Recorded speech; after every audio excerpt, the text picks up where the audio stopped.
Welcome back to Capybara Go, and today we're doing Ghast Inheritance Guide. This one is unique. This is probably the meta inheritance for all the players, so we'll talk about when to switch to it and how to use it and when to build it. Before that, I would like to ask you one thing: to like and subscribe. That will promote the video in YouTube algorithm and I can make more content for you. Other than that, write in the comments what kind of guys do you want to see and I will make them as well, because I'm out of ideas a bit. So Ghast Inheritance is currently the latest inheritance and the most expensive one and the slowest one to build. That makes it really hard to level, but at the same time really efficient and one of the best inheritances in the game. There is also a dragon inheritance coming soon, nobody knows when, but we have the books already. The thing about this inheritance, most players might want to start with it straight away, but it's really hard and slow to build. So you can see that this attack bonus takes 2 hours 20 minutes, while a night one we can truly compare, but we have enhanced defense here, which is higher tier, for only 2 hours, and it costs way less, because this one is, wow, that will just take your money out of your pocket and will use them here. But there are good sides to it. First of all, the element mastery is great because it gives fire damage, which is not that great, but lightning damage a bonus. 30% extra damage on the first level, and it can level up higher as well. Ignore control immunity rate as well, which will allow you to ignore, well, control immunity. And then we get something cool over here. Skill damage bonus that can increase as well. Then we get the useless Ghast soul, alright, but then we get the mischief. Skill critical rate. So all the skills, and skills are basically everything but your basic attacks, which are basic attack, combo attack, counter attack, and that's it. So the ultimate attack, that's rage attack, is skill as well.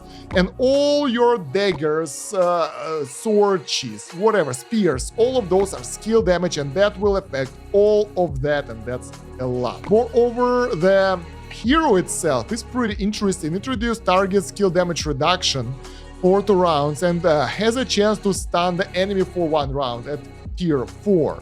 So this fella will be actually pretty decent hero, because 40% damage bonus is nice. And then it has a chance to stun the enemy, which is even better, and further out it will be even higher. 50% chance to stun, 50% extra skill damage, and heroes ignore control immunity rate is higher. So the Ghast Princess is the ultimate hero, I guess, but we will see. That's a long way ahead. The thing is, the bonuses here are great. Even the last ones, rage skill base damage is really good as well, because most builds use that quite actively. And in the end, increase attack for each cast skill up to 6 stacks, that's 18% of extra damage, of extra attack, which is the base of everything. So that's really nice. Nice bonuses all around, and in the end, just 8% global damage increase, which is not that much, to be honest. But before that, all those bonuses are great. The question is, why we don't go for this straight away? Because it will take forever to build. It will take a lot of the books. It will take a long time to actually research it. And it will take a lot of gold, so this is not for the beginners or not for the free-to-play players early on as well. So what do you want to do? You want to start with a skeleton inheritance, go up to, I think, skeleton warrior, at least skeleton recruit, but I advise skeleton warrior and maybe even up to skeleton lord tier 4. And after that, you will start working on the Ghast inheritance. That will work for the most builds. And the only exceptions are Whisper and Angel Bow builds. Those guys might enjoy the Scout build a bit more. I'm not sure about that yet. You let me know in the comments what do you think, because here we get the dagger bonuses and those are great, but even for the Whisper build, which I main, I use a lot of bolt attacks, and lightning damage bonus here is just as good and other bonuses are just great, so maybe this one is better. And there is nothing not to like here. The side bonuses are a bit weird. We get the skill damage here, which is nice, fire damage, which is like, yeah, okay, we get it, and lightning damage, so nothing really crazy here. But even then, getting the lightning damage for the Reaper Staff build, for example, will be the best. Like, Ghast is the ultimate inheritance for the Reaper Staff build, because lightning is everything and you will get element mastery bonuses. Of course, most Other builds still use the lightning damage for sure in order to get that shock discharge to lower the enemy rage. It's still pretty good, but yeah, it will boost the Reaper build even more. It's just the main thing for that build. And yeah, I know some people that decided to go for the Ghast build straight away, and it works for them as well, especially if they started going for the skill build from the start. It might be a good option, because skeleton build is pretty nice, but you really would like to abandon the skeleton build when your combo is closer to 100%, and that means that it won't give you that many benefits anymore, and then you can select other inheritance in order to do that, because for the skeleton build, if you haven't seen the video, you should take a look at that. The main bonus is this combo rate, 20%, and if you can build it up to 100% without this bonus from this area, you're golden, you can abandon it. And even then, all those bonuses that you get over here, they will still stay with you. And they will still be active even if you don't use that inheritance. So for the Ghast build, there is no rush. This is ultimate endgame inheritance for now, because the rest of those are debatable, especially the night one, really debatable. And we don't get the dragon yet. And I think the dragon will be mostly focused on fire damage and something like that. I'm not sure. Because, yeah, this is ultimate skill damage, and skill damage is a way to go for the meta right now for, well, I think every build. I don't know any build that doesn't focus on that right now in order to be efficient in the end game. And another cool thing that you can use other books for your hero upgrades. So if you go for the Ghast build, you would like to use all those books over there, obviously.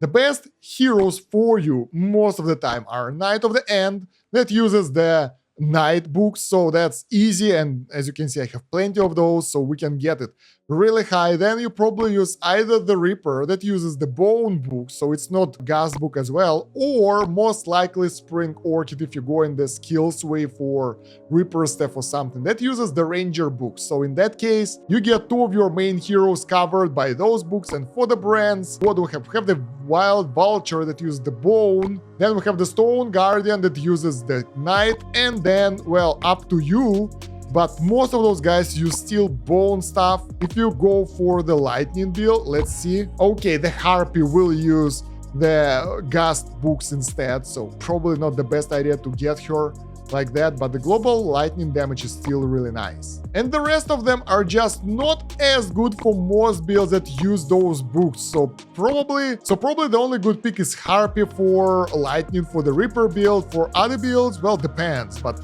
yeah, most of the guys don't use that, so yeah, Light Spear, maybe. Who used that? I don't know. So yeah, in the end, that allows you to use all the books that you can get for Ghast progression. The problem is the books are really hard to get. So from most of the adventures so far, from most of the travels, I'm getting like mostly the bone books, and sometimes, like rarely, I get the night books, but I haven't seen the Ghast books that much yet. Maybe they are later in the game, because obviously you should progress them one by one, and intentionally the game doesn't allow you to do that fast. But you still get a way to get those books in other ways. Let's see, what do we get? We get nothing, right? Of course we get nothing. Yeah, you can always visit the black market and buy all the books that you can get here as well. And probably you want to start saving up the dragon books too, because I think they will be useful later on and you will regret not buying them. Although I don't do that often. Like, if I'm positive in the gold, I'm getting that, but in other cases I don't. And yeah, I think you don't want to spend crystals and guild coins for the books. They're very expensive and it doesn't worth it. So it's better to buy them daily from the market, and that will be enough. Because usually we have more than enough gold. Unless you really work on the Ghast inheritance, where the gold will just fly away. So yeah, I think the Ghast inheritance is the way to go for most players after they finish the basic skeleton tier 4, because that will allow you to do the most things. Before working on this, I would advise going to Knight and Ranger and get those two upgrades here for attack percentage and HP percentage, because those will give you pretty decent bonuses, and those are really easy to get, they are really cheap. And then start working on your Ghast. There is no rush, it will take forever. And before you will be able to equip it, you would like to get at least Coward in order to get the skill damage bonus. Even if you do the lightning build, it's probably not worth it early on. So Coward or maybe even Mischief in order to get the skill critical as well, because yeah, those are good, but I can't even imagine how long it will take, and there is no easy way to speed this up. So yeah, I think that's all the inheritances that we wanted to cover. Let me know how do you like the guide series, and if you want me to make another series on something else, let me know your opinion on the inheritances yourself. I kind of like the Ghast, but I'm doing Ranger because I'm doing the Whisperer build, and I kind of like the Ranger with it. This is pretty unique choice, and I might regret it later. I probably will, but I find it fun right now. Don't forget to like the video and subscribe to the channel in order to promote it in YouTube algorithm. Check out the video description and the pinned comment for the links, playlist with the rest of the videos, wiki link, LD players you can play it on the PC like I do over here, and the Discord link where we can talk about stuff. Other than that, thank you very much for watching. It's been Stan Kosh. Have a good one. Bye.